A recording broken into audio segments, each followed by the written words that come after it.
Hey everyone, and welcome. Today we're diving into a massive, kind of under-the-radar shift in technology that is quietly but completely rewriting the rules of the entire global energy market.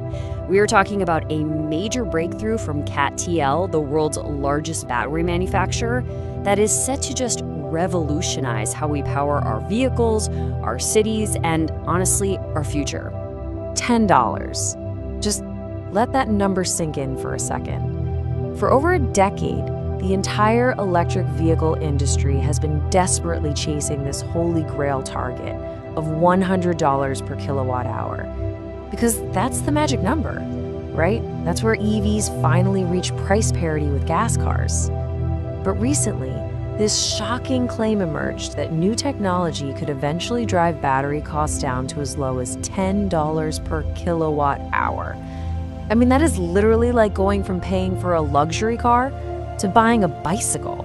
So that brings us to the massive question we're tackling in today's explainer.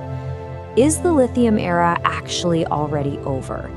Are we standing right at the precipice of a global transition away from these scarce, highly fought-over materials towards something completely new? Let's jump into Section 1. The limits of lithium, and maybe the end of an era. You know, for decades, lithium has been the absolute, undisputed king of rechargeable batteries. But it's a seriously flawed king. Its vulnerabilities are pretty severe. First up, cost volatility. Supply swings and massive demand surges have pushed lithium carbonate prices past $20,000 per metric ton. It's a complete economic roller coaster. Second is cold weather. Lithium batteries, they just do not like the cold. Internal resistance rises and your usable range practically collapses. That's a massive roadblock stalling EV adoption in northern regions like Canada or Northern Europe. And finally, geographic scarcity. Lithium creates these intense strategic bottlenecks simply because it relies on very specific, concentrated mining regions. Now, to be totally fair here, the industry spent 16 long, grueling years clawing prices down from over $1,400 per kilowatt hour to about $115 today. Lithium prices have plummeted, absolutely, but the real issue isn't just today's price tag, it's the structural volatility. Mines take years to open, processing facilities get delayed, and the whole market is just incredibly vulnerable to political and geographic shocks. Which brings us to Section 2, the sodium battery, a brand new contender. For years, sodium-ion tech was basically treated as a backup plan. It was something researchers just kind of toyed with whenever lithium prices spiked. But think of both of these elements as microscopic parking garages for ions. They work the exact same basic way. But here's the difference. While lithium is expensive and prone to thermal runaway, battery fires, sodium is literally the stuff sitting in the salt shaker on your kitchen table. It is 1,000 times more abundant in the Earth's crust than lithium. We literally have oceans of it. It's incredibly cheap to extract, it has a massive safety margin, and crucially, it absolutely does not care about the bitter cold. Moving to Section 3, CATL's Naxtra breakthrough, where theory becomes reality. So, if sodium is so amazing, why aren't we already using it everywhere? Well, historically, it just lacked the necessary energy density. But CATL's Tianjin 2 commercial battery changes all of that. First off, this is not some lab prototype. It is entering mass production right now and is the world's first to be certified under China's rigorous GB 3031-25 standard. So it's fully certified for real everyday roads. The energy density sits around 175 watt-hours per kilogram, which remarkably rivals the standard LFP batteries that are powering millions of EVs today. But the real game changer is how it handles the cold. It retains 90% of its usable capacity at minus 40 degrees Celsius. That completely rewrites the rules on battery temperature limits. For things like logistics fleets or emergency services, having a truck that is guaranteed to start, even in Siberian-level cold, is just priceless. Now, the longevity of this battery is honestly jaw-dropping. We're talking about charge cycles here before the battery significantly degrades. Your standard LFP battery, that might give you about 3,500 cycles. CATL's Naxtra gives you 10,000 cycles. To put that into perspective, if you did one full charge every single day, that translates to nearly 30 years of service life. That's roughly 3.6 million miles of driving. At that point, the battery will literally outlast the actual vehicle it's put inside. It stops being this consumable part that degrades, and it basically becomes permanent infrastructure. Section 4. The Freevoy Hybrid and the Dual Power Battery. Here's where it gets incredibly clever. CATL isn't just killing off lithium, they are actually marrying the two together. They internally call this their dual star strategy. The Freevoy Dual Power Battery is effectively a hybrid system. But instead of mixing gas and electricity, you're combining two entirely different battery chemistries, like sodium and lithium, into a single highly optimized battery pack. It's an absolutely brilliant way to get the very best of both worlds. So how does that actually play out on the road? Well, the power management system intelligently switches between the two chemistries on the fly. If you're doing stop-and-go city driving in extreme cold, this system taps into the sodium side. But if you need maximum range for a long highway road trip, it smoothly switches over to the lithium side, which has that higher energy density.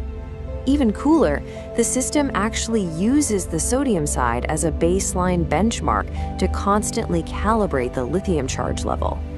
This kind of real-time optimization improves the temperature range of the pack by 5% and squeezes out over 10 extra kilometers in overall efficiency. It's literally using the exact right tool for the exact right job, moment by moment. Section 5. Supercharging and swapping. Welcome to the new infrastructure. Okay, so what happens when you combine these hyper-durable batteries with totally new pack designs? Well, the physical infrastructure of how we actually fill up our cars is about to change forever. But while we're on the topic of CATL's massive breakthroughs, I have to quickly mention their parallel lithium achievement, the Shensing Gen 2. This battery can recharge 520 kilometers, that's 320 miles of range, in just 5 minutes. I mean, that is literally faster than filling up a gas tank. It really just highlights their absolute across-the-board dominance in the market right now. But bringing it right back to sodium, remember those 10,000 charge cycles we just talked about? They finally make widespread battery swapping economically viable. Think about it.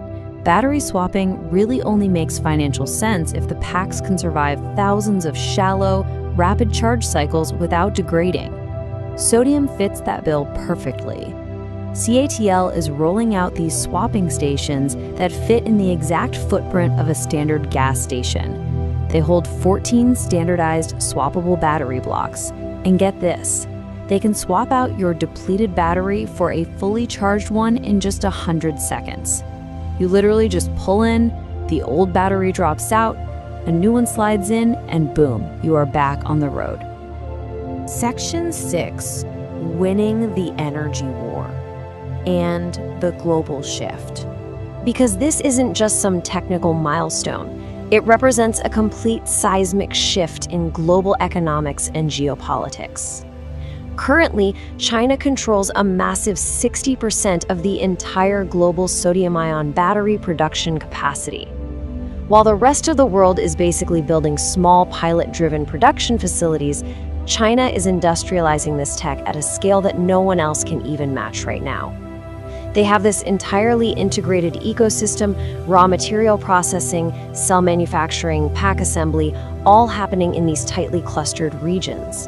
And that allows for incredibly rapid iteration and massive cost reductions. And it's really revealing to look at where this technology is actually being deployed first. It's not going into high-end sports cars. sodium is set to absolutely dominate the heavy-duty and grid infrastructure sectors. We are talking about commercial light fleets, which, by the way, sell 900,000 units a year in China alone. We're talking grid-scale storage that needs to run reliably for decades alongside wind and solar, municipal buses, high-cycle logistics operations. These specific sectors, they do not care about 0 to 60 times or performance bragging rates. They care about upfront cost, extreme longevity, and absolute reliability. And sodium delivers on all three, hands down. The sources we analyzed for this explainer summed it up brilliantly. Instead of betting on scarcity, China's betting on materials that exist everywhere. Rather than trying to navigate these geographically constrained, politically tense lithium supply chains.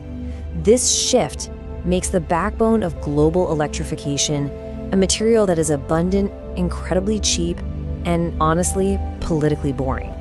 Which leaves us with one final, pretty provocative thought to wrap up this explainer. With a technology that is this unbelievably cheap, this resilient to extreme cold, and this capable of actually outlasting the very vehicles it powers, do Western automakers manage to catch up to this sodium revolution, or do they end up having no choice but to simply buy into China's battery standard for the next decade? It is a fascinating, massive paradigm shift, and it's definitely one we are going to be watching very closely. Thank you so much for joining me for this explainer, and definitely keep your eyes on the tech that's quietly building our future.